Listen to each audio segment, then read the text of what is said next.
Hello, everyone. My name is Tekla Mayot. Thank you so much for joining me today. I'm going to be walking you through my experience with technology and literacy.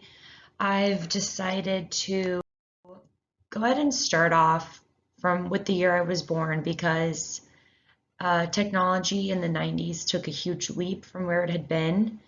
Obviously, technology is anything that we see that promotes our learning. Uh, Technology can be anything from even a book at one point was technology, it was advanced.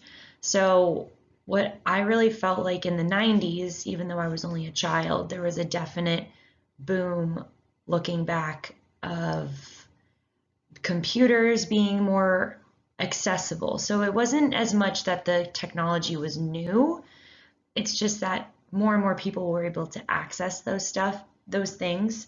I saw these pictures and I just kind of thought that they were kind of a perfect staple of what the technology in the 90s looked like. You can see Bill Gates in front of all of his Windows stuff, and then the camcorder and the cell phone that's the size of your head. So that's kind of where I started my journey with technology. I was born into a time where technology was really starting to become abundant, and it was clear to the world that technology was here, the internet was in full force, and it was here to stay, and that it was going to really revolutionize the way that we learn new information, and then also how one day it would affect me as an educator.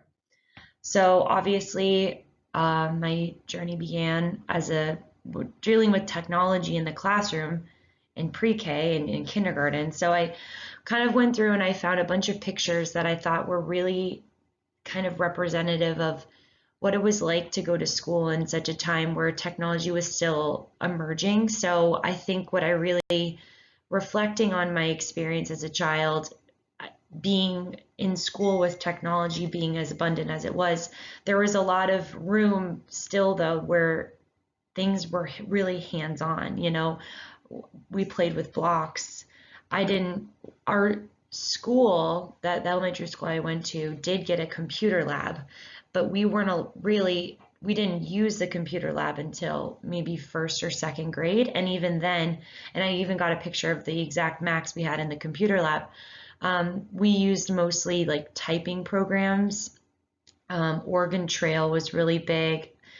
That was a really fun game we were allowed to play once we kind of learned how to get the technology running. But for what I'm realizing as I reflected during this assignment, it wasn't really so much that I was learning about how to advance myself through technology. I was really just learning how to use a computer. That was kind of the whole purpose of the computer lab, was to expose the kids in the school to the computer lab and how to type. I mean, I remember being really bad at it, but we had a typing game that we would play, and that was a big deal for all of us. We got to go into the lab, I think, once a week. And as I got older in the classroom, there was, I think, one computer in each classroom, and you got to use it maybe once a week. If and sometimes it was even an incentive, so you didn't even it wasn't part of the curriculum though. So I just kind of wanted to show what school was like for me as a young girl growing up in the early 2000s, mostly just the 2000s. In elementary school, it was technology was there, and but not in the way that we see it now in the classroom, which, as you'll see at the end of my presentation, is so much different than when I went to school. Even though it was a big deal at that point that there were even computers in the classroom, where the kids are now using technology is just, it's changed in the 20 years that I was in kindergarten. Obviously, it's changing rapidly every day, but just to see that huge jump. But then a lot of things that are still the same, because I do teach. I've taught Tanner for 3 years, and the blocks are the same, and we still have the carpet and puzzles. So continuing on through middle school and high school, technology, I remember, kind of to highlight the picture at the top where you see the old school overhead projector to the new, more streamlined projector that, comes out of the digital one that comes out of the ceiling. I have a vivid memory of being in 11th grade English class, and my teacher was so excited because she was getting one of those new fancy beautiful digital projectors as opposed to the overhead with the screen. And I remember that, now reflecting on this assignment, that was a huge transition to see the technology. Really, it was like a true, you could see that transition. And I remember being introduced to a smartboard for the first time. I believe it was 16 in my 10th grade year. And that was state of the art. Only one teacher had it in the whole building. So you had to kind of be lucky and be in that one teacher's class. And then, so I remembered in language arts, there was a lot of Jeopardy happening, and my teachers loved to play Jeopardy games. A lot of them would do like team games to review for an assignment.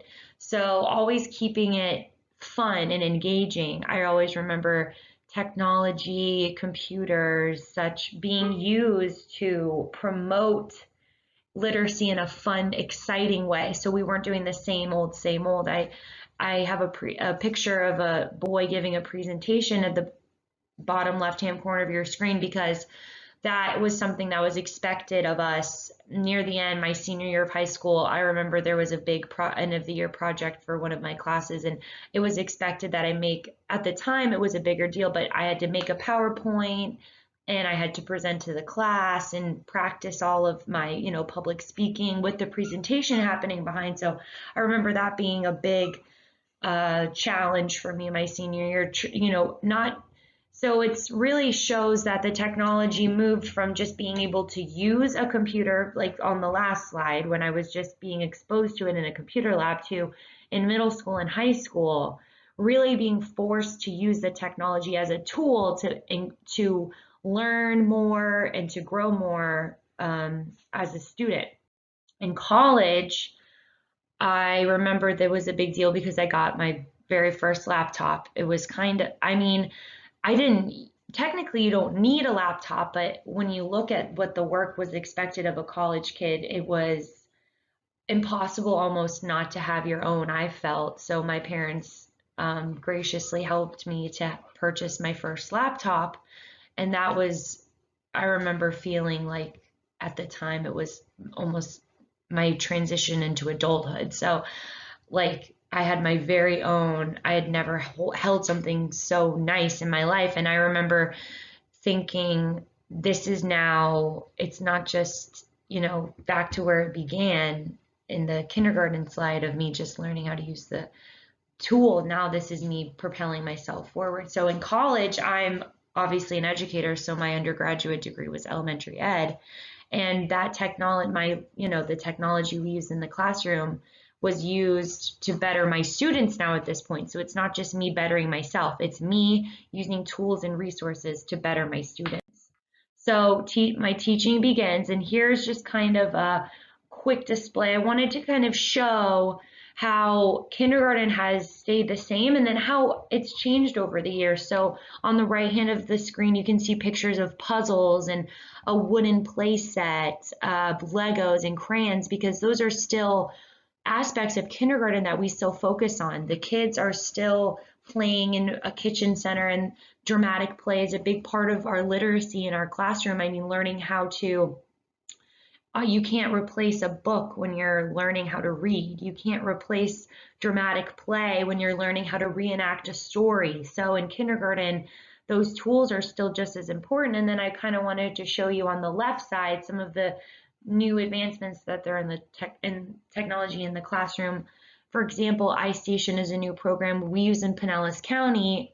And whereas when I was in kindergarten, we didn't have any computers in the classroom.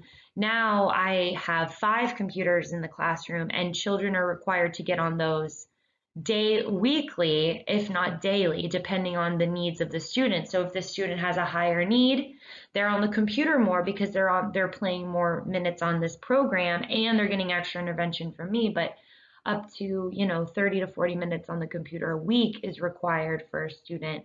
So computers are, my children have login cards. They know how to access their own accounts on the computer. So thinking back to where we were 20 years ago, where I was just kind of trying to figure out how to type on a computer, now it's not, that's beyond expectations. Kids are expected to not only know how to log themselves on, but then use the technology as a tool in their literacy to promote themselves. Dreambox is a math game. I don't want to focus on that as much because this is a literacy project, but that's another tool that we use on the classroom. I have touchscreen laptops in my classroom because primary, they felt it would be best to have kids, touching the screens instead of having to type. It might be easier for them. And then one of my favorite, which isn't literacy, but it's called a Bbot, and it's teaching the kids how to code. So even computer coding being taught in a fun, exciting way. All the I feel that in kindergarten at least, and as an educator, I do my best to put a cap on how much technology they are using because I don't want them to just sit on a computer for hours on end. That's not promoting them either, but using that technology in a way that it's fun and exciting, just how it was for me 20 years ago in kindergarten. It was fun and exciting. So still keeping the elements of a classic kindergarten curriculum and then meshing them with a fun, exciting tool to help promote their literacy. Now I'm going to just touch very briefly on the online teaching that we've had to undergo due to COVID-19. And I just took away my camera because I wanted you to be able to see my meme that I think is so hilarious in the right-hand corner of your screen, just to show that through all of this hecticness, technology has really been a way to keep us connected. In no way am I promoting, I think anyway, my personal belief that I want to be fully online for any more time than we need to. But I think that this time online of the online teaching due to COVID has really made me as an educator explore platforms that I would have never explored had we not gone through this pandemic. So Flipgrid's a great example of one, and I know we use that in one of our first assignments for this class. I have been using it and I've truly enjoyed it. Microsoft Teams has been a fun way to keep in touch with my kids. That's the main platform we use. And then Class Dojo, which, I always use Class Dojo, but I just wanted to reinforce that without the technology that we had now, teaching would not have been able to continue during this time. However you feel about what's going on, it's just, to me, very clear that teaching and communication would have been almost impossible because I live in St. Pete. My school is in Largo. I would have had to drive, I don't know how, but I would have maybe had to make home visits. I mean, the fact that we have cell phones, I can call parents. The fact that we have Class Dojo, I can email them, I can text them. Flipgrid has been a really fun way for us I can read stories to my children still on Flipgrid, and I can make YouTube videos. So just to show that through all of the craziness and sometimes the harm technology can have, it can also have a great impact from what we do. I wanted to thank you for joining me today for this presentation, and I will be seeing you all soon. Thank you. Enjoy.